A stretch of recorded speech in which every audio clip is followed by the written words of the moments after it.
अथ सिद्ध कुंजिका स्तोत्रम। इस स्तोत्र का पाठ करने से श्री दुर्गा सप्तशती के संपूर्ण पाठ के फल की प्राप्ति होती है तथा इसके बिना पाठ की सिद्धि प्राप्त नहीं होती। सिद्ध कुंजिका स्तोत्रम। शिव उवाच शृणु देवी प्रवक्ष्यामि कुंजिका स्तोत्रमुत्तमम्।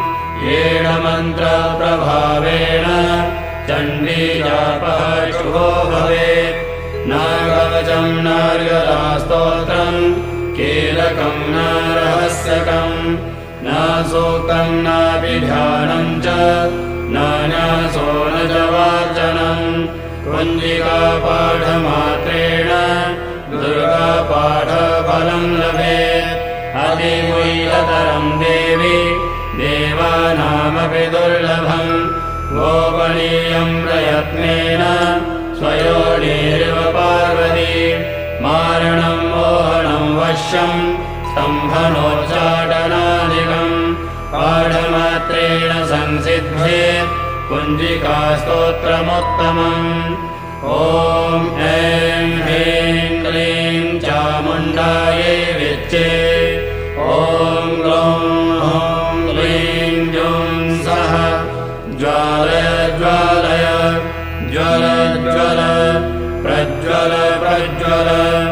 ऐं ह्रीं क्लीं चामुण्डायै विच्चे। ज्वल हंसं लं क्षं फट् स्वाहा। नमस्ते रुद्ररूपिण्यै नमस्ते मधुमर्दिनि।